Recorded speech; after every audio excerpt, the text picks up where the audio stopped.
ஒரு ஜெபத்தோடு கூட ஆரம்பிக்கலாம். கண்களை மூடி. ஆண்டவரே, இந்த நாளில் கர்த்தருடைய வார்த்தை எங்களை புடமிடுவதாக. இதோ நாட்கள் பொல்லாததாக இருக்கிறதுனால இருக்கிற காலத்தை பிரயோஜனப்படுத்துகிறவர்களாக கர்த்தர் இந்த நாளில் எங்களுடைய இருதயத்தை தூண்டிவிட்டு உமக்கென்று பிரகாசிக்கிற, உமக்கென்று சாட்சி இடுகிற ஜனங்களாக கர்த்தர் இந்த சபையில் இருக்கிற ஒவ்வொரு பிள்ளைகள் மேலும் உங்களுடைய விசேஷ கிருபை இறங்கி வரும்படிக்காக ஜெபிக்கிறோம். வார்த்தையினால் இந்த நாளில் எங்களோடு கூட இடைப்பட்டு வார்த்தையானவர் எங்கள் வாழ்க்கையில் இடைப்படும்படிக்காக ஒப்புக் கொடுக்கிறோம். இயேசுவின் மூலம் ஏற்றுக்கொள்ளும் நல்ல அப்பா. ஆமென், ஆமென், ஆமென். நம் ஆண்டவராகிய இயேசு கிறிஸ்துவின் பரிசுத்த நாமத்திற்கு ஸ்தோத்திரம். கிறிஸ்துவுக்கு பிரியமானவர்களே, இந்த நாளினுடைய செய்தியின் தலைப்பு காலத்தை அறிந்து கொள்வோம். காலத்தை அறிந்து கொள்வோம். Let us recognize the time. ஆமென். கிறிஸ்து பிரியமானவர்களே, என்னோட கூட திருப்புங்க மத்தேயு எழுதின சுவிசேஷம் 24வது அதிகாரம் 6வது வசனம்.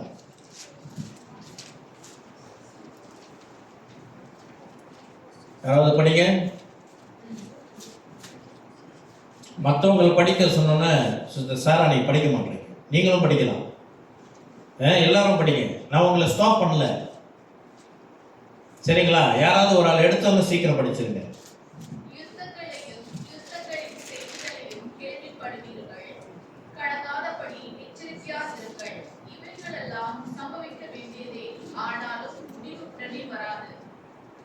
ஆமென். யுத்தங்களையும் யுத்தங்களின் செய்திகளையும் கேள்விப்படுவீர்கள். ஆமென். கிறிஸ்து பிரியமானவர்களே, இந்த வசனமானது 24வது அதிகாரம் முழுமையாக ஒரு காலத்தை குறிக்கிற, ஒரு காலத்தின் அடையாளத்தை குறித்து வேதத்திலே தெளிவாக எழுதப்பட்டிருக்கிறது. மத்தேயு 24வது அதிகாரம் நான் பலமுறை போதித்திருக்கிறேன், நாம் அநேக தியானித்திருக்கிறோம். ஆமென்.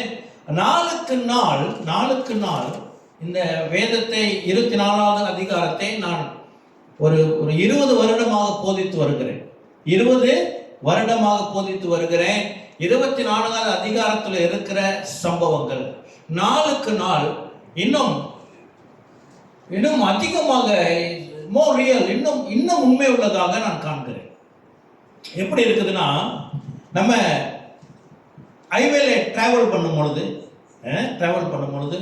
அநேகமாக நேர் பாதையில் போகும் பொழுது தூரத்தில் இருந்து ஏதேனும் ஒரு மலை நமக்கு தெரியுது வச்சுக்குவேன். மலை உயரத்தில், மலை தூரத்தில் நிற்குது. ஓகே, நம்ம என்ன செய்கிறோம்? மலை தெரிகிறது. மலை மறைவாக இல்லை, மலை கண்ணுக்கு தெரிகிறது. ப்ராபப்ளி ஒரு 20 கிலோமீட்டர் முன்னுக்கு பெரிய மலை கண்ணுக்கு தெரிகிறது. சொல்லுகிறோம், மலை இருக்கிறது, மலை தெரிகிறது என்று. நாம் கிட்ட நெருங்க நாம் சொன்னது இன்னும் நிஜமாக நம் பக்கத்தில் அருகாமையிலே நமக்கு வந்து நிற்கும். அப்படியே மத்தேயு 24வது அதிகாரத்திலே நாம் தியானித்த, நான் என்னுடைய அனுபவத்தில் 20 வருடமாக போதித்த காரியங்களை பார்க்க இந்த நாளிலே அது இன்னும் அருகாமையில் இருக்கிறதை நாம் பார்க்கிறோம். அல்லேலூயா. இங்கு ஒரு காலத்தை குறித்து சொல்லப்படுகிறது. இந்த காலம் எதை குறிக்கிறது என்று சொன்னால், இது யுத்தங்களையும் யுத்தங்களின் செய்திகளையும் நீங்கள் கேள்விப்படுவீர்கள். ஆமென். இதில் இருக்கிற இந்த வார்த்தை 20 வருடத்துக்கு முன்பதாக நான் கேத்தலிக் சர்ச்சில் இதை டீச் பண்ணும் பொழுது இந்த வெளிப்பாட்டை தான் கர்த்தர் கொடுத்தார். இது எதை குறிக்கிறது என்றால், ஒரு யுத்தம் நடக்கிற காலம் மாத்திரம் அல்ல, யுத்தத்தின் செய்தியை நாம் பெற்றுக்கொள்கிற காலம். என்னது? யுத்தங்களை பார்க்கிறது மாத்திரம் அல்ல, யுத்தங்களின் செய்தி. அப்போ நான் இந்த காரியத்தை போதிக்கும் பொழுது ஏறக்குறைய 20 வருடத்துக்கு முன்பு, 20 இருக்காது, 18 வருஷம் 17 வருஷம் இருக்கும். இந்த பர்டிகுலர் சப்ஜெக்ட் பேசும் பொழுது யூடியூப் ஒரு பெரிய ஒரு பரிச்சயமான ஒரு வலைத்தளம் அல்ல. ஏனென்றால் அந்த நாட்களிலே ஸ்மார்ட் போன் இன்னும் பெரிய அளவுக்கு வரவில்லை. ஆமென். அந்த நாட்களில் இதை போதிக்கும் பொழுது ஆண்டவர் சொன்னார், இந்த நாட்கள் இந்த வசனம் சொல்லுகிற யுத்தங்களின் செய்தியை நீங்கள் கேள்விப்படுவீர்கள் என்றது எதை குறிக்கிறது? இந்த கம்யூனிகேஷன், டெலிகம்யூனிகேஷனை குறிக்கிறதாக இருக்கிறது என்று ஆவியானவர் வெளிப்பாட்டை கொடுத்தார். என்னன்னா, இயேசு கிறிஸ்து இந்த இந்த காரியத்தை சீஷர்களிடம் சொல்லும் பொழுது, அவர் போதிக்கிற இடத்துல எருசலேமில் இருக்கும் பொழுது, இதோ தூர தேசத்துல, மேபி ரஷ்யால ஒரு யுத்தம் நடந்துச்சு என்று சொன்னால் இவர்களுக்கு தெரியாது. ஏறக்குறைய 1 மாதம் 2 மாதம் வருடங்கள் கழித்து அவர்கள் கேள்விப்படுவார்கள் யுத்தம் நடந்தது என்று கேள்விப்படுவார்கள். என்ன, அந்த செய்தி வந்து சேருவதற்கான தாமதம். ஆமென். அப்போ இந்த செய்தியை நாம் பேசும் பொழுது எனக்கு அப்பொழுது இருந்த ஞாபகம் என்னென்றால், இந்த டிவி சேனல்ஸ் தான், டிவியில தான் நாம் அவ்வப்பொழுது செய்தி உடனே வருகிறதை நாம் பார்க்கிறவர்களாக இருந்தோம். அது மாத்திரமல்லாமல் இந்த ஈராக்கில் நடந்த யுத்தம், அந்த நாட்களில் ஈராக்கோட அமெரிக்கா யுத்தம் நடக்கும் பொழுது அதோடைய அந்த இந்த சில குண்டுகள் வந்து தொடர்ச்சியாக போகும். ஒரே அடி என்னமோ பேர் சொல்லுவாங்க, மறதியா இருக்குது எனக்கு. அதெல்லாம் லைவ் காமிச்சாங்க. லைவ் அங்க நடக்கிற யுத்தத்தை டிவியில செய்தியில லைவ் காமிச்சாங்க. ஆனால் இன்று இருக்கிற நாட்களிலே இந்த செய்தியானது மிகவும் உண்மையாக இருக்கிறது. ஆங்கிலத்திலே ரூமர்ஸ் ஆஃப் வார் போட்டிருக்குது. ஏன் அந்த வார்த்தையை பயன்படுத்தினார்கள் எனக்கு தெரியவில்லை. ஏனென்றால் இந்த வார்த்தை அக்கோ என்ற அர்த்தமா, எனது யுத்தங்களின் செய்திகளை கேள்விப்படுகின்ற வார்த்தை கிரேக்க மொழியில அக்கோ, AKOE, மேல ஒரு சின்ன கிரேக்க எழுத்து, ஆங்கிலத்திலே டிரான்ஸ்லேட் பண்ணும்போது இப்படியாக வரும். இதற்கு என்ன அர்த்தம் என்று சொன்னால், இது நீங்கள் கேட்கிற காரியம் கேட்கிற மாதிரி ஒரு செய்தி வரும் இல்லையா, அதுதான் என்று சொல்லி ஆங்கிலத்திலே அதுக்கு அநேக அர்த்தங்களை இந்த சம்பந்தப்பட்டமாக கொடுத்து கடைசியில ஒரு இடத்துல ரூமர்ஸ் என்று கொடுத்திருக்கிறார். அந்த ரூமர்ஸ் என்ற வார்த்தை இந்த அக்கோ என்ற சொல்லுக்கு முதல் விளக்கம் அல்ல. ஆனா தமிழிலே சரியாக இருக்கிறது. இப்ப ரூமர்ஸ் என்று சொன்னால் இங்கே எப்படி வந்திருக்க வேண்டும், தமிழிலே யுத்தங்களின் வதந்தியும் நீங்கள் கேள்விப்படுவீர்கள் வரும். ரூமர்ஸ் என்றால் வதந்தி. ஆனால் தமிழிலே சரியாக வந்திருக்கிறது, யுத்தங்களின் செய்திகளையும் நீங்கள் கேள்விப்படுவீர்கள். கிறிஸ்து பிரியமானவர்களே, இந்த நாட்களிலே இந்த காலம் நிறைவேறுகிறதை நாம் பார்க்கிறோம். இந்த காலம் நிறைவேறுகிறதை பார்க்கிறோம். ஆனால் அந்த அடுத்த வசனம் சொல்லுகிறது, அதெல்லாம் பார்த்துட்டு அந்த வசனத்தை கடைசியில பாருங்க, இவைகளை எல்லாம் சம்பவிக்க வேண்டியதே, ஆனாலும் முடிவு உடனே வராது. நாளின் செய்தி நான் முடிவு வந்தது என்று அதை பற்றி சொல்லவில்லை. ஆனால் இந்த வசனம் யுத்தங்களின் செய்திகளையும் கேள்விப்படுகிறீர்கள் என்ற இந்த வசனம் நிறைவேறின நாட்களிலே நாம் வாழ்ந்து கொண்டிருக்கிறோம். ஆமென். கிறிஸ்து பிரியமானவர்களே, இந்த வசனம் எப்படி நிறைவேறினது என்று இந்த ஒரு வருடம் உங்களுடைய சரித்திரத்தை நான் சுருக்கமாக உங்களோடு கூட பேச விரும்புகிறேன். இந்த நாளுடைய தேதி 6ஆம் தேதி 10வது மாதம் 2024. சரியாக 365 நாள் நிறைவேறிற்று. என்ன நிறைவேறினது? போன வருடம் 7ஆம் தேதி 10வது மாதம் இஸ்ரவேல்ல ஹமாஸ் தன்னுடைய தாக்குதலை ஆரம்பித்தது. இன்றையோடு 365வது நாள் நிறைவேறுகிறது. நாளைய நாள் தான் அந்த நினைவு நாள். ஆனால் இன்னையோடு முடிந்து நாளைக்கு அது அந்த தேதி மறுபடியும் வருகிறது. நாளைக்கு 366வது நாள். கிறிஸ்து பிரியமானவர்களே, இந்த ஒரு வருடத்துல இந்த யுத்தம் எப்படியெல்லாம் போயிருக்கிறது என்று ஒருவேளை உங்களுக்கு தெரியவில்லை என்றால் நான் அதை சற்று சுருக்கமாக சொல்லுகிறேன். அதுக்கு முன்பதாக இந்த யுத்தங்களின் செய்தி எப்படி நமக்கு வந்து சேருகிறது என்று சொன்னால், மிக துல்லியமாக இவர்கள் விளக்குகிறவர்களாக, மிக துல்லியமாக என்னது இந்த செய்தியின் விவரங்களை நாம் பெற்றுக்கொள்ளத்தக்க இன்று இந்த டெக்னாலஜி வளர்ந்திருக்கிறதை நாம் மறுக்க முடியாது. எப்படி அவர்கள் குறிவைக்கிறார்கள், எந்த விதமான குண்டுகள் அவர்கள் பயன்படுத்துகிறார்கள், எந்தெந்த தலைவர்களை இவர்கள் சரியாக குறிவைத்து தாக்குகிறார்கள் என்ற அப்டேட் 1 மணி நேரத்தில் நமக்கு வந்து விடுகிறது. எத்தனை பேர் இதை ஃபாலோ பண்றீங்க இல்லை எனக்கு தெரியாது. ஆனால் இந்த யூடியூப்காக நான் கர்த்தருக்கு நன்றி செலுத்துகிறேன். அது மாத்திரமல்ல, தமிழ் நாட்டுக்காக, தமிழர்களுக்காக நன்றி செலுத்துகிறேன். என்றால் தமிழ் மொழியில அநேக சேனல்ஸ் இதற்கான அப்டேட்ஸை கொடுத்து கொண்டு இருக்கிறாங்க. நான் அதை தான் பார்க்குறது. அல்லேலூயா. அதில் எத்தனை மாடி கீழாக சில தலைவர்கள் தங்கியிருந்தார்கள், அவர்கள் எப்படி லாக் பண்ணாங்க, எப்படி அவங்க ட்ரேஸ் பண்ணாங்க என்ற நுணுக்கமான செய்திகள், இதெல்லாம் என்னது இராணுவ ரகசியங்கள் வெளியே வருகிறது. தேசங்கள் போட்டி போட்டு அவர்களுடைய ரகசியங்கள், ஏகப்பட்ட ரகசியங்கள் உண்டு. ஆனாலும் தங்களுடைய வீரியத்தை வெளிப்படுத்தத்தக்க துல்லியமாக காரியங்களை சொல்லி வருகிறார்.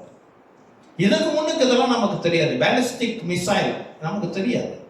பேலிஸ்டிக் மிசைல 1 டன் வெயிட் உள்ள அந்த வெடி மருந்து ஏற்றி சொல்லப்படுகிறதா.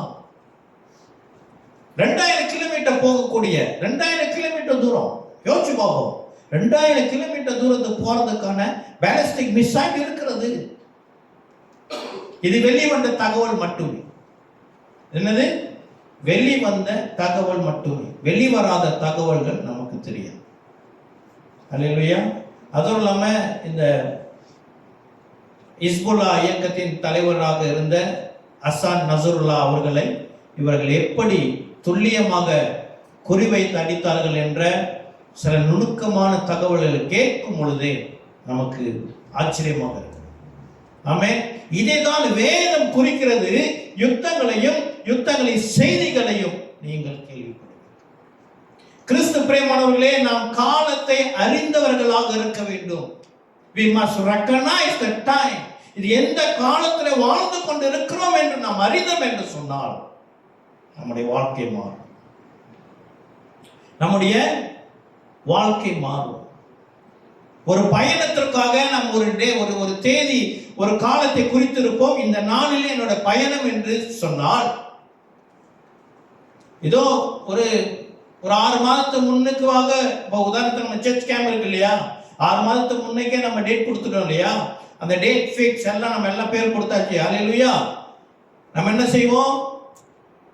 நம்ம வாழ்க்கை சாதாரணமாக வழக்கத்தின்படி நடந்து கொண்டிருக்கும், நகர்ந்து கொண்டிருக்கும். ஆமென். ஆனால் அந்த டேட் கிட்ட வர இந்த கடைசி 1 வாரமானது சகல ஆயத்தத்தையும் நான் செய்ய ஆரம்பிப்போம். ஆமென். ஏன்னா காலம் கிட்ட, டேட் கிட்ட வந்துருச்சு. நான் பயணிக்க வேண்டும். என்ன செய்யும்? நமக்கு மீட்டிங், அடிக்கடி மீட்டிங் போட்டோம். என்ன எடுத்து போனோம், எதை எடுத்து போக கூடாது, அங்க என்ன இருக்கும், என்ன இருக்காது, அறிவிப்புகள் செய்தோம். இதை கொண்டு வாங்க, இதை கொண்டுட்டு வாங்க, இப்படி இருக்கணும், அப்படி இருக்கணும், எல்லாம் தயார். சில வாங்க வேண்டிய பொருட்களை வாங்க வேண்டும், தயார் செய்ய வேண்டிய பொருட்களை தயார் செய்ய வேண்டும், பேக் ரெடி பண்ணணும், டிரான்ஸ்போர்ட் அரேஞ்ச் பண்ணணும். எவ்வளவு காரியம். எப்போ? 6 மாதத்துக்கு முன்னுக்கா செய்தோம்? இதெல்லாம் இல்லை. ஆனா அந்த செய்தி நம்ம 6 மாதத்துக்கு முன்னுக்கே தெரியும்.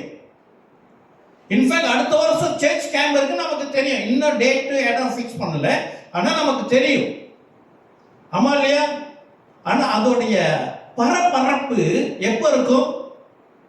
இந்த காலம் நெருங்கின பொழுது. கிறிஸ்து பிரியமானவர்களே, இந்த வசனம் சொல்லுகிறது காலம் நெருங்கி வந்து விட்டது. இதை நாம் மறுக்க முடியாத ஒரு காலத்தில் நாம் நிற்கிறோம். ஆமென். ஒருவேளை ஒரு 20 வருஷத்துக்கு முன்ன இந்த செய்தியை சொன்னேன் என்று சொன்னால், ஒருவேளை நம்ம சொல்லலாம், இல்ல இன்னும் டைம் வரல, டைம் இருக்குது. ஆக்சுவலி நான் அப்படியே பிரீச் பண்ணேன். ஒரு 17 வருஷத்துக்கு முன்பு நான் இப்படியாக பிரீச் பண்ண, உண்மையாக நான் சொன்னேன், இன்னும் காலம் உண்டு.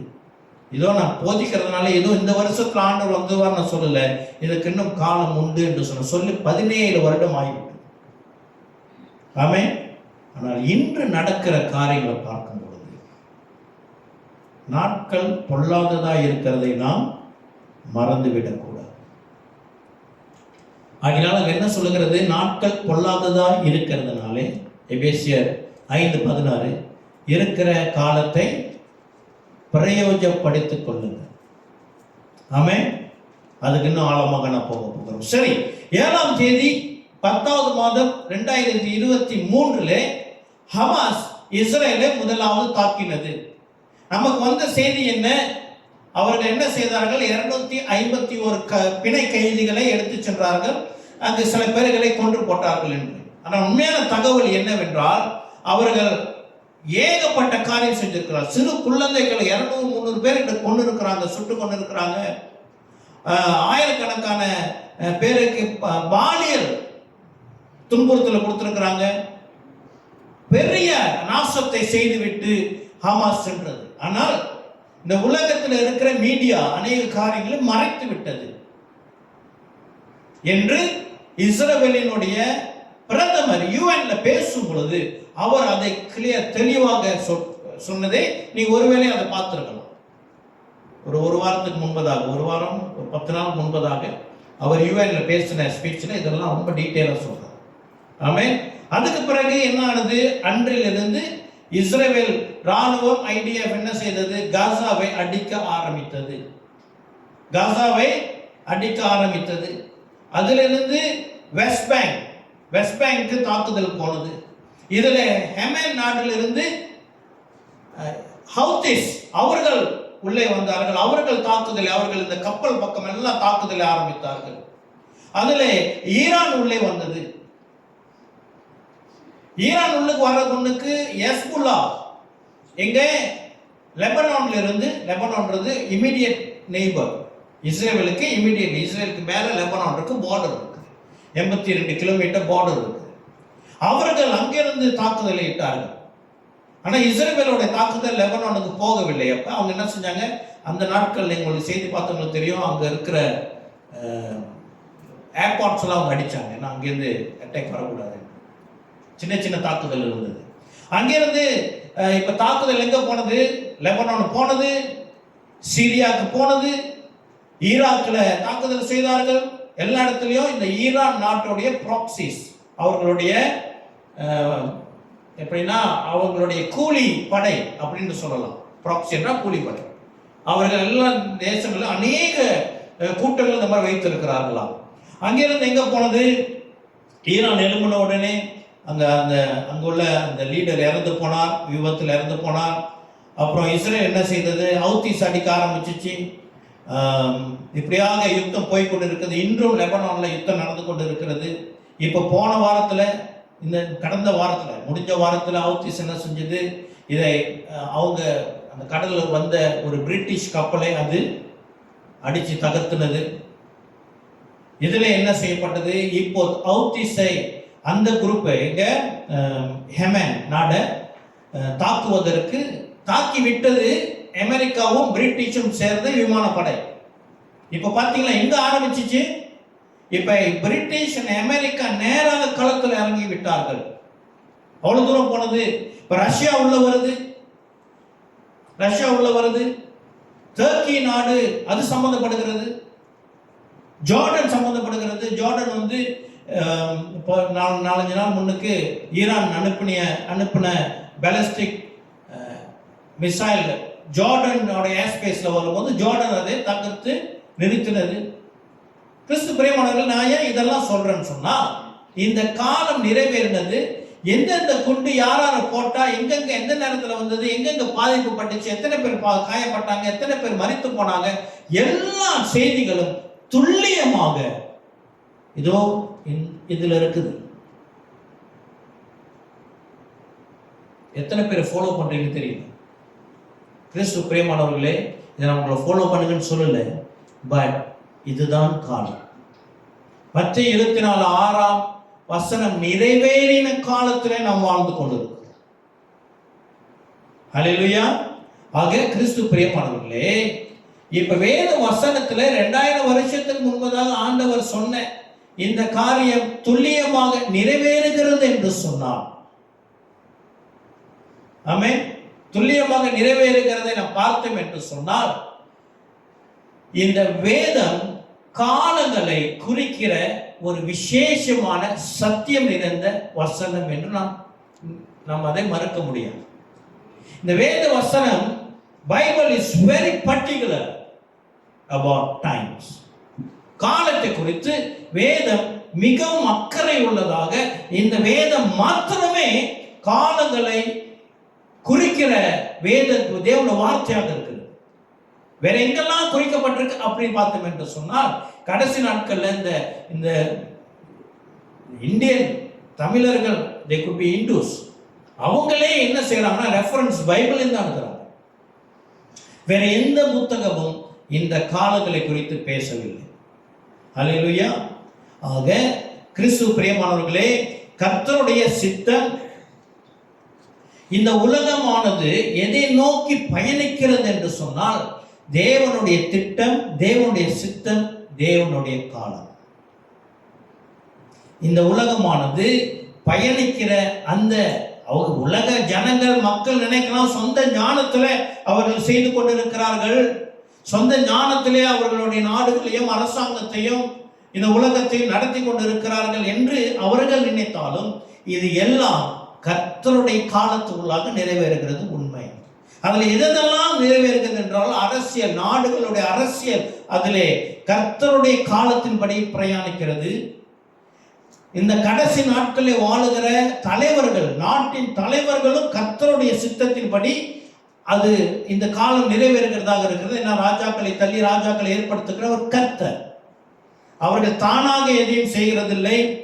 இந்த மதம் என்ற பெயரிலே நடக்கிற ஈவல்ஸ் இதுவும் இந்த காலத்துக்கு உட்பட்டதாக இருக்கு. இதை குறித்து வேதம் பேசியிருக்கிறது. அந்தி கிறிஸ்துவான காலம், அந்தி கிறிஸ்துவுக்கான தயாரிப்பும் இந்த காலத்தில் நிறைவேறி கொண்டிருக்கிறது. இஸ்ரவேல் தேசத்தில் சொல்லப்பட்ட காரியங்கள் ஆமென் என்றும் நிறைவேறி கொண்டிருக்கிறது.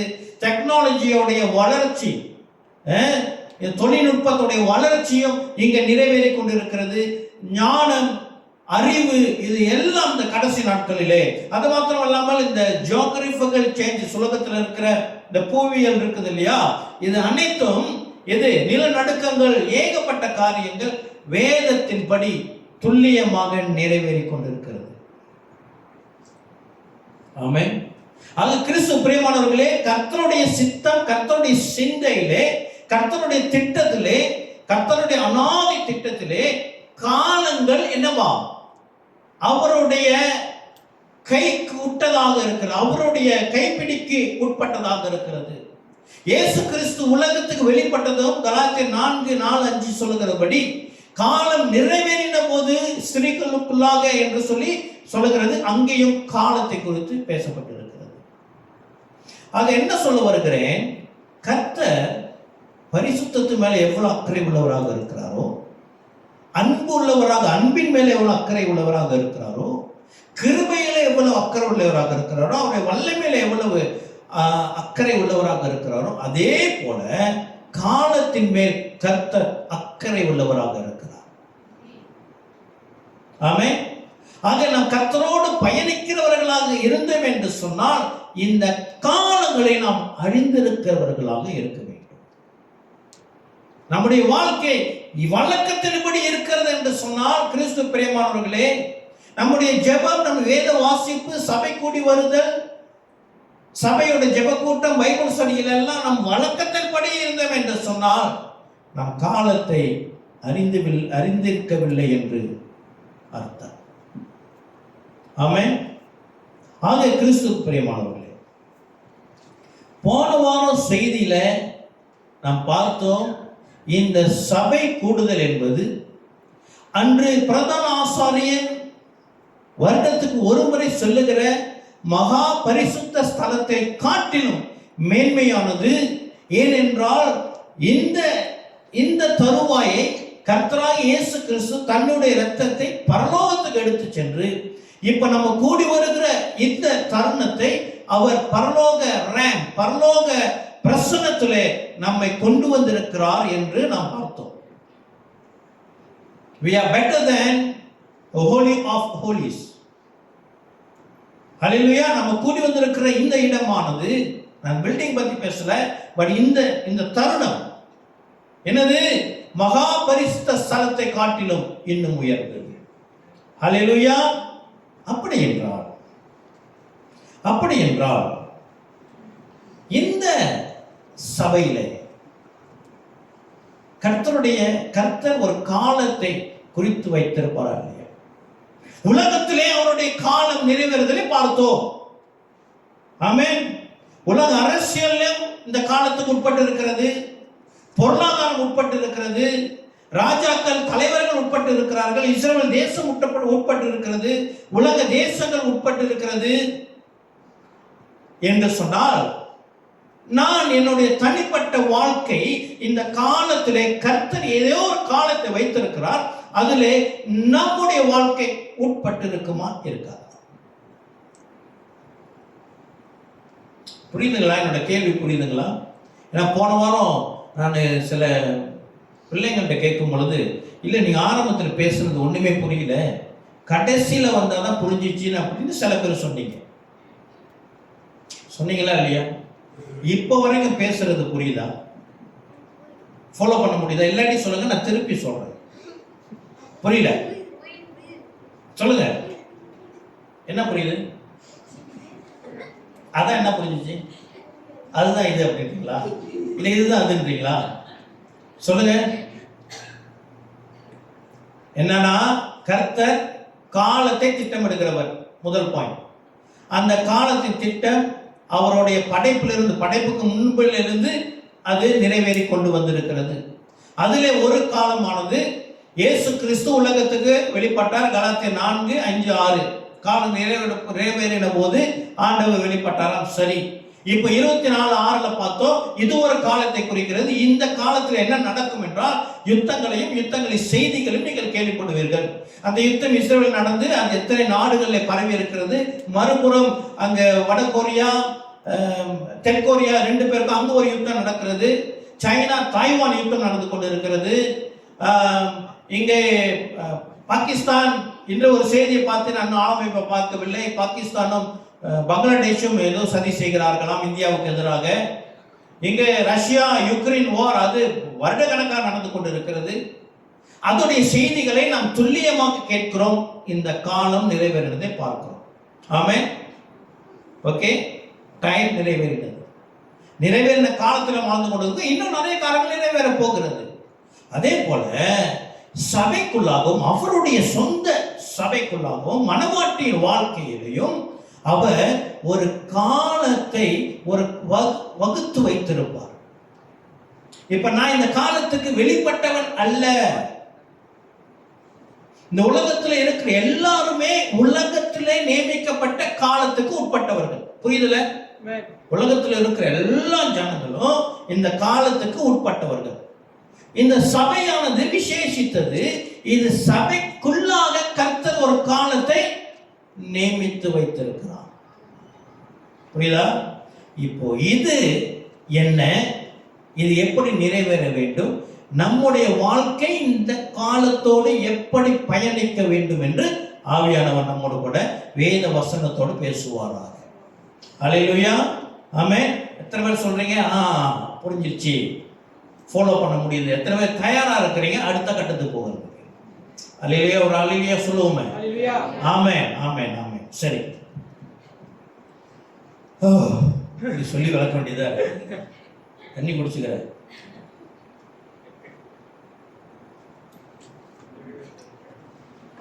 நம்ம ஒரு சத்தம்.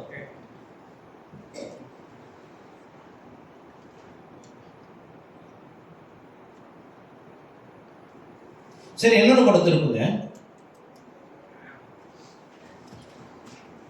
1 பேதுரு 2:2. பேதுரு எழுதின முதல் நிருபம் 2வது அதிகாரம் 2வது வசனம்.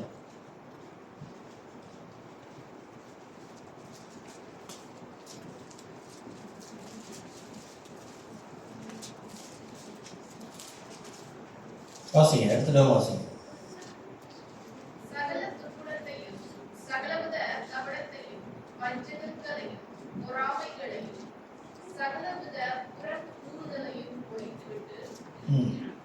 படிங்க, அடுத்து படிங்க. நீங்கள் வளர்ப்படி நீதான் பிறந்த குழந்தைகளைப் போல திருவசனமாகிய கலக்கமில்லாத ஞானப்பாலின் மேல் வாஞ்சியாக இருங்கள். ஆமென். நீங்கள் வளரும்படி, என்னது நினைக்கிறேன், ஆங்கிலத்தில் வந்து 2வது வசதியாக வருது. அதான் என்னோட குறிப்பு வந்து இங்கிலீஷில் எடுத்தது. அது ஆக்சுவலி 1 பேர் 2, 3 தமிழிலே. நீங்கள் வளரும்படி, என்னது நீங்கள் வளர, கிறிஸ்தவ விசுவாசத்திலே நாம் வளர வேண்டுமா? இந்த வளர்ச்சி என்றாலே இது ஒரு காலத்துக்கு உட்பட்டது. அல்லேலூயா, ஆமென். ஒரு குழந்தை பிறந்த உடனே இறந்து போயிருச்சு அப்படின்னா அது அது எல்லா அம்சங்களும் இருக்கிறது. அது குழந்தையா? ஆம், அது ஒரு குழந்தை. அது கண் இருக்கிறதா? இருக்கிறது. வாய் இருக்கிறதா? இருக்கிறது. உடல் உறுப்புகள் எல்லாம் இருக்கிறதா? எல்லாமே இருக்கிறது. அது குழந்தை தான், மனித படைப்பு தான், மனித ஜீவியம் தான், உண்மைதான். அது மிருகம் அல்ல. ஆனால் அந்த குழந்தைகிட்ட இல்லாதது என்ன? அந்த குழந்தை வாழ்க்கையிலே காலம் நிறைவேறவில்லை. அதனுடைய காலம் ஒரு சின்ன குறுகிய காலத்திலே அது முடிந்து விட்டது. என்ன? அந்த குழந்தையோட வாழ்க்கையில வளர்ச்சி இல்லை. என்ன இல்லை? வளர்ச்சியிலே அது இறந்து விட்டது. ஆக ஒரு குழந்தை வளர்க்கிறது என்று சொன்னால் அது ஒரு காலம் எடுக்க வேண்டும். ஆக கிறிஸ்து பிரியமானவர்களே, வேத வசனம் சொல்லுகிறது, நீங்கள் வளரும்படி என்றால் நாம் ரட்சிக்கப்பட்டோடனே சிறு குழந்தையாக இருக்கிறோம், நாம் வளர்ந்து வர வேண்டும். அது ஒரு காலத்துக்கு உட்பட்ட வளர்ச்சி. ஆமென். ஆக நம்முடைய விசுவாசமானது ஏதோ ரட்சிக்கப்பட்டோமே, இதோ அதோட என்னுடைய கடமை முடிந்து விட்டது அல்ல. வசனம் சொல்லுகிறது நீங்கள் வளர வேண்டும். நீங்க என்ன செய்ய வேண்டுமா? வளர வேண்டுமாம் என்று வேதம் நம்மை பார்த்து சொல்லுகிறது. எதிலே வளர வேண்டும்? இந்த வளர்ச்சியில என்ன இருக்க வேண்டும்?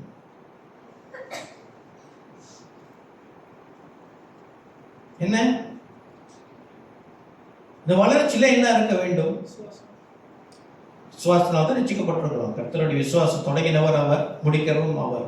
இதெல்லாம் நாம் கப்பல் தலைப்பில் ஏகப்பட்ட காரியங்களை பார்த்தோம். இப்ப எதிலே வளர வேண்டும் என்று வேதம் அதுக்கு பதில் கொடுக்கணுமா, கொடுக்க கூடாது? சரி, என்னோட திருப்புங்க எபேரியருக்கு எழுதின நிருபம் 5வது அதிகாரம்.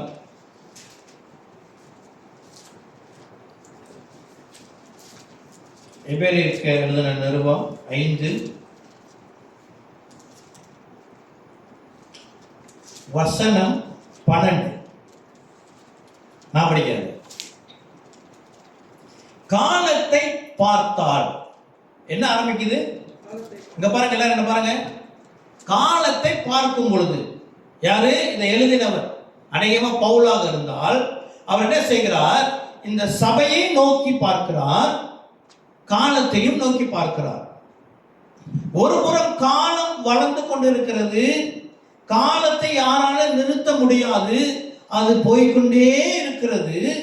மறுபுறம் சபையை பார்க்கிறார், சபையும் என்ன செஞ்சிருக்க வேண்டும்? இந்த காலத்தின் பிரயாணத்திலே சபை வளர்ந்திருக்க வேண்டும். எவ்வாறாக வளர்ந்திருக்க வேண்டும் என்று அவர் இங்கே ஆவியானவருடைய தூண்டுதலில் எழுதுகிறார். காலத்தை பார்த்தால் போதகராய் இருக்க வேண்டிய உங்களுக்கு, ஆமென், இந்த நானும் நீங்களும் ரட்சிக்கப்பட்டு சபையில சேர்க்கப்பட்டிருக்கிறோம். சேர்க்கப்பட்ட நாம் ஒரு காலத்துக்கு உட்படுகிறோம். இந்த காலத்திலே நாம் வளர வேண்டும். அந்த வளர்ச்சியானது எந்தவித வளர்ச்சி என்றால், நானும் நீங்களும் போதகராக வளர்ந்திருக்க வேண்டுமா? We should grow as a teacher. எத்தனை பேர் சொல்றீங்க நான் வளர்ந்துட்டேன்? ஒரு கையும் மேல இல்லை.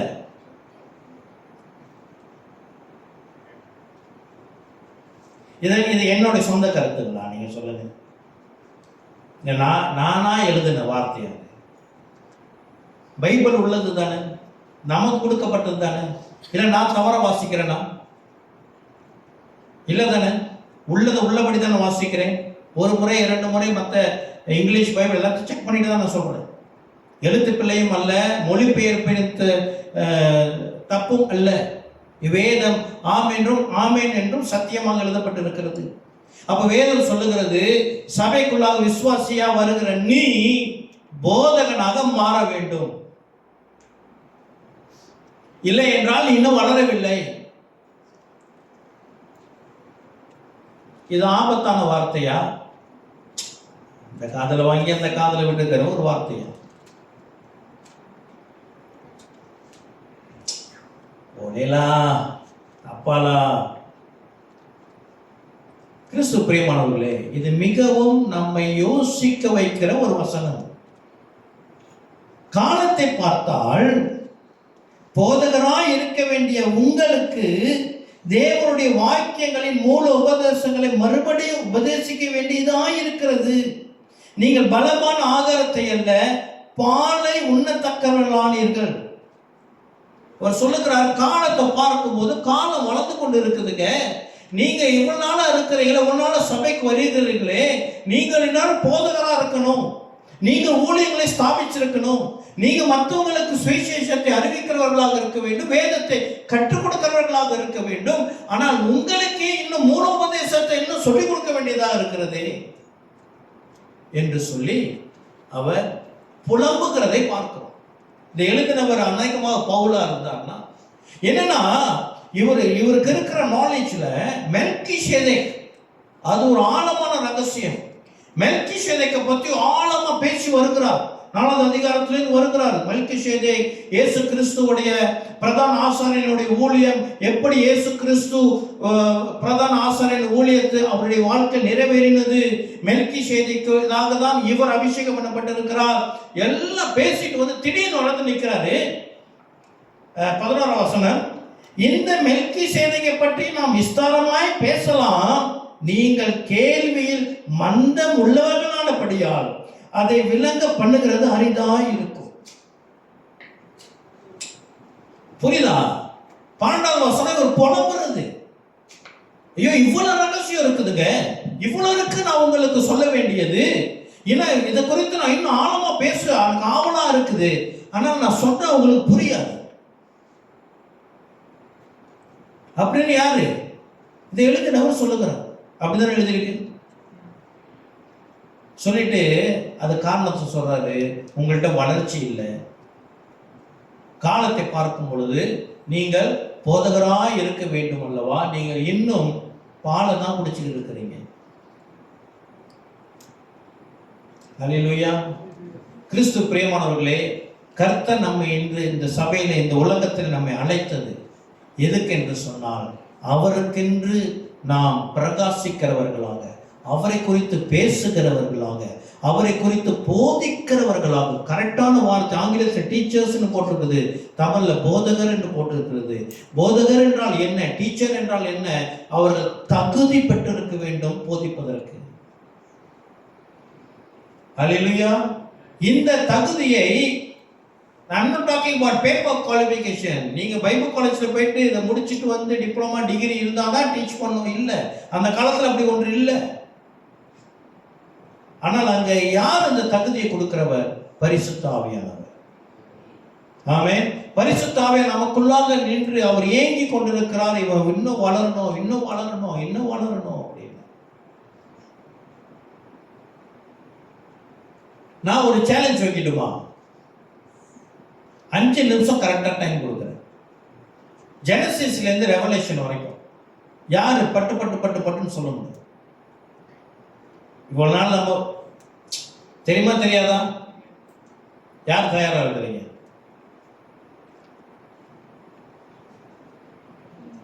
தயாராக இருக்கிறீங்க இல்லையா? நீங்க நீங்க நீங்க வேற யாரு? சிஸ்டர் ரேச்சல் உங்க பேரு சஜஸ்ட் பண்ணியிருக்கிறாங்க.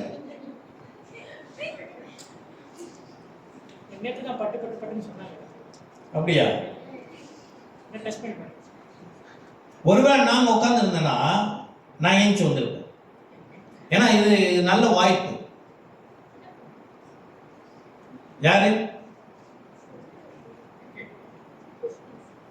மேல வருத்தமா இருக்குது. 7 வருஷத்துக்கு மேல சபையில ப்ரீச் பண்ணியிருந்து நம்ம ஸ்டூடெண்ட்ஸ் யாருமே ஏஞ்சி வரலன்னு சொல்றது இந்த ஊழியத்துக்கு ஒரு தோல்வியாக நான் பார்க்கிறேன். யாராச்சும் ஒரு ஆள்?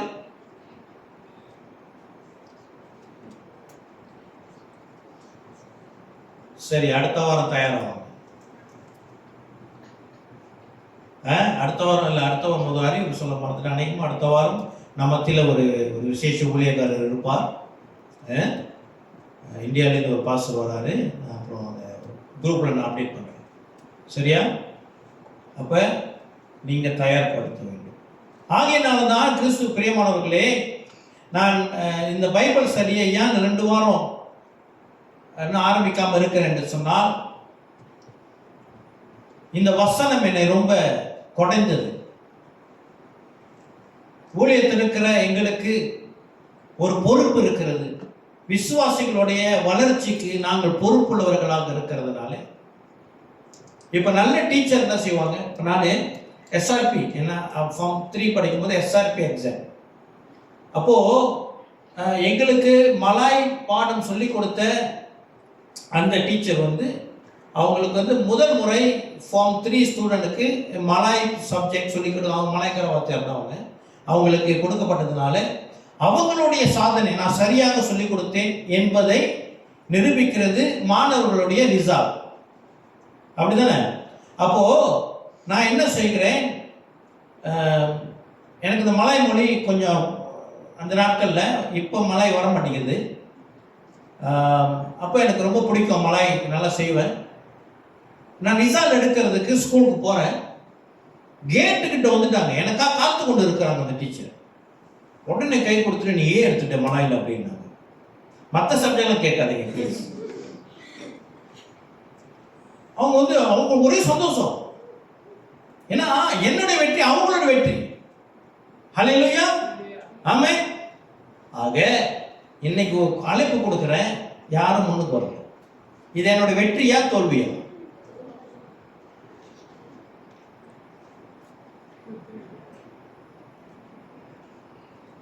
வருகிற நாட்களிலே நம்ம கண்டிப்பா கூப்பிடுவோம். நீங்க கண்டிப்பா வரணும். கண்டிப்பா வரல அப்படின்னா பிரசங்க அன்னையோட அன்னைக்கு சுத்தம்.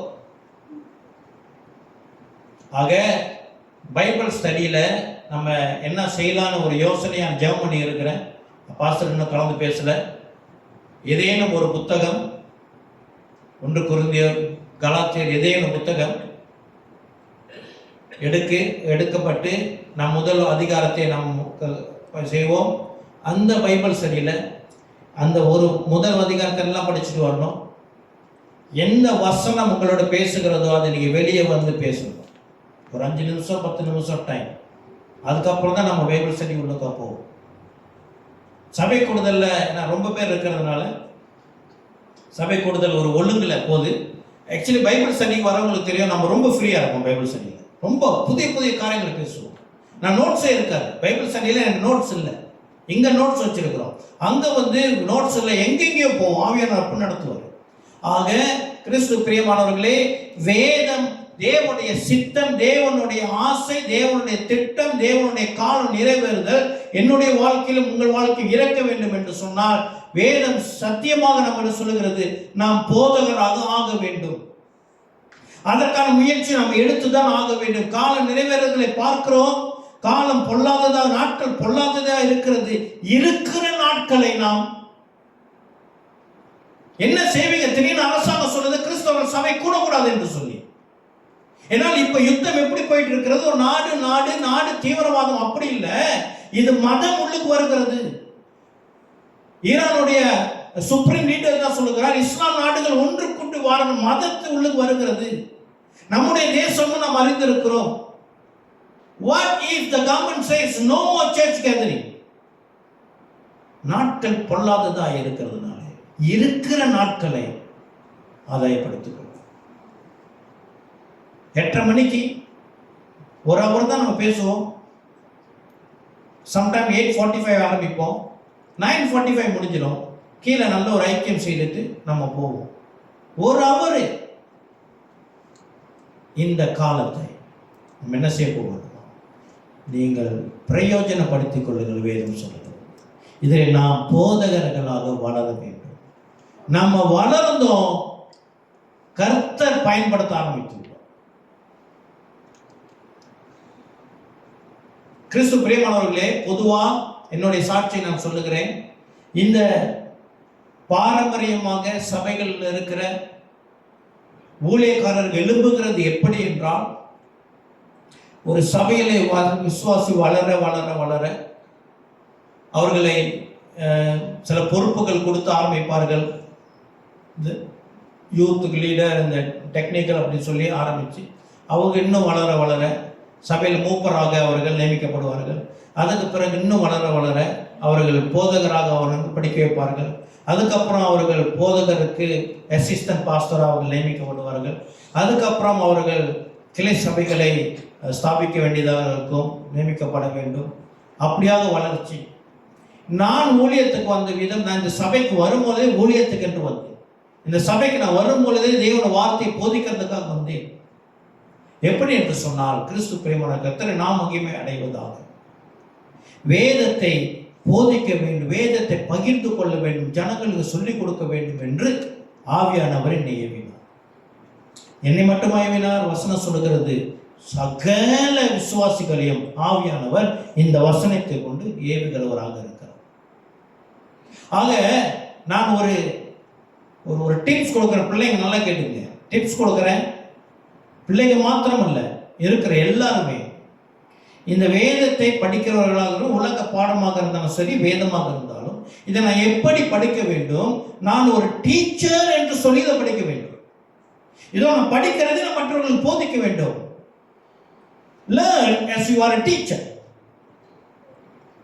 நீங்கள் ஒரு ஆசிரியர் என்று நீங்கள் படிங்கள். அப்போது நீங்க எப்படி நமக்கு என் வாழ்க்கையில் நிறைவேறினதை நான் சொல்லுகிறேன். இது யாரோ சொன்ன ஒரு ஸ்லோகன் அல்ல, என்னுடைய வாழ்க்கையில் நிறைவேறுகிறது. படிக்கும் பொழுது இதை நான் எப்படி சொல்றது, நடுவில் நான் இதை எப்படி பேசுவது, ஆண்டவர் அதுக்கான மற்ற வசனங்களை கொடுப்பார். நமக்குள்ள வளர்ச்சி இருக்க வேண்டும். கிறிஸ்துவுக்கு பிரியமானவர்களே, ஹல்லேலூயா. இந்த எபிரேயருக்கு எழுதின 5வது அதிகாரம் 6வது அதிகாரம் வரைக்கும் தொடர்ச்சியாக நான் வாசித்து முடிக்க போகிறோம். படிங்க. 5வது அதிகாரத்தில் 12வது வசனத்திலிருந்து 6வது அதிகாரம் 3வது வசனம் வரைக்கும் தொடர்ச்சியாக படிங்க.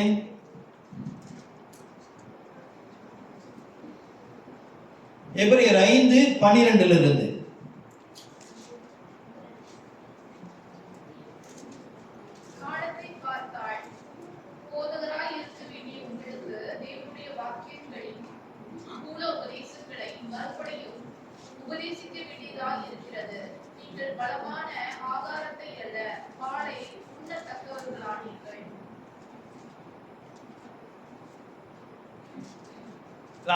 6:3 வரைக்கும்.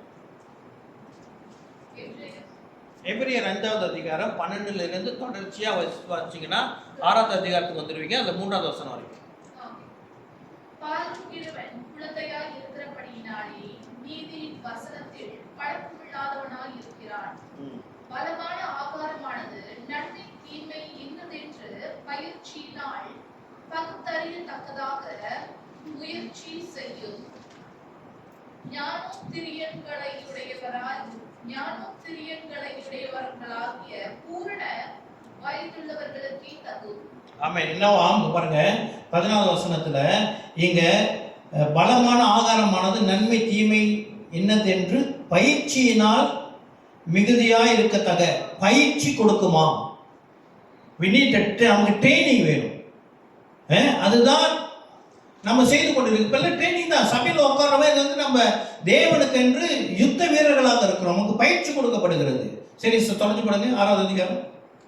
ஆகையால் கிறிஸ்துவை பற்றி சொல்லிய மூலோபதேச வசனங்களை நாம் விட்டு செத்த கிரியைகளுக்கு நீங்களாக்கும் மனம் திரும்புதல், தேவன் பேரில் வைக்கும் விசுவாசம், ஸ்தானங்களுக்கு அடுத்த உபதேசம், கைகளை வைக்குதல், மரித்தோரின் உயிர் தெழுதல், நியாய தீர்ப்பு என்பவைகளாகிய அஸ்திபாரத்தை மறுபடியும் போடாமல் பூரணராகும்படி கடந்து போவோமாக. தேவனுக்கு சித்தமானால் இப்படியே செய்வோம். தேவனுக்கு சித்தமானால் இப்படியே செய்வோம். இது தேவனுடைய சித்தம். அல்லேலூயா.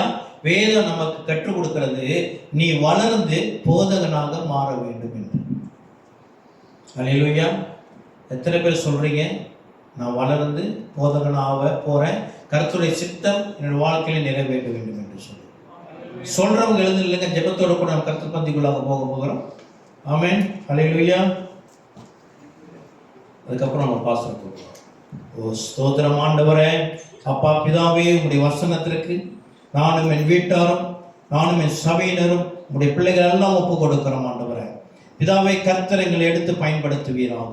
குயவன் கையில் இருக்கிற களிமண்ணை போல கர்த்தர் உருவாக்கி வைத்திருக்கிற எங்களை கர்த்தர் போதகத்திலே பயன்படுத்துவீராக. வேத அறிவு, வேத ஞானம், வேத வசனத்துடைய வல்லமை எங்களை மாற்றுவதாக நாங்கள் ஒப்பு கொடுக்கிறோம் தகப்பனே. இந்நாள் வரை இருந்த எங்கள் அசட்டை, நாள் வரை இருந்த எங்களுடைய குறைபாடுகளை கர்த்தர் எடுத்து போட்டு இன்று முதல் எங்களுடைய பிள்ளைகளை யாவரையும் கர்த்தர் உயர்த்தி போதகராக கர்த்தர் அவர்களை அழைக்கும்படிக்காக கூட எபேசியர்ல சொல்லப்படுகிற 5 விதமான ஊழியத்திலே போதகர் அழைப்பை கர்த்தர் உறுதிப்படுத்தி எங்கள் யாவரையும் கர்த்தர் ஊழியத்திலே பயன்படுத்தத்தக்க பயிற்சி கொடுத்து உயர்த்தி ஆசீர்வதிப்பீராக. பிள்ளைகளுக்காக ஜெபிக்கிறேன். வந்திருக்கிற உடைய பிள்ளை விசுவாசிகள் யாவருக்காக ஜெபிக்கிறேன். ஒப்பு கொடுத்த சபையை கர்த்தர் உயர்த்துவீராக. ஆண்டவரே, உடைய தேவ ராஜ்யத்தை நான் உலகம் என்று சென்று ஆண்டவரே உமக்கென்று பறைசாற்றி வேதத்தை கற்றுக் கொடுக்கிறவர்களாக ஒரு விசேஷமான அபிஷேகத்தை கர்த்தராகிய இயேசு கிறிஸ்து மூலமாக கர்த்தர்கள் தரும்படிக்காக ஜெபிக்கிறோம். தாழ்த்தி ஒப்பு கொடுக்கிறோம். இயேசுவின் மூலம் ஏற்றுக்கொள்ளுங்க நல்ல அப்பாவே. அப்படியாக இதோ அந்த நாளில் கர்த்தர் பந்திக்குள்ளாக போகிற எங்களை கர்த்தர் ஆரம்பத்திலிருந்து தயார்படுத்தினரே, மறுபடியும் இந்த ஸ்லாக்கியத்துக்குள்ளாக உம்முடைய உடன்படிக்கையின் புதுப்பித்தலுக்குள்ளாக கர்த்தர் எங்களை நடத்துவீராக. தாழ்த்தி ஒப்பு கொடுக்கிறோம். இயேசு கிறிஸ்துவின் நாமத்தில் ஏற்றுக்கொள்ளும் ஜீவனுள்ள நல்ல அப்பாவே. ஆமென், ஆமென், ஆமென்.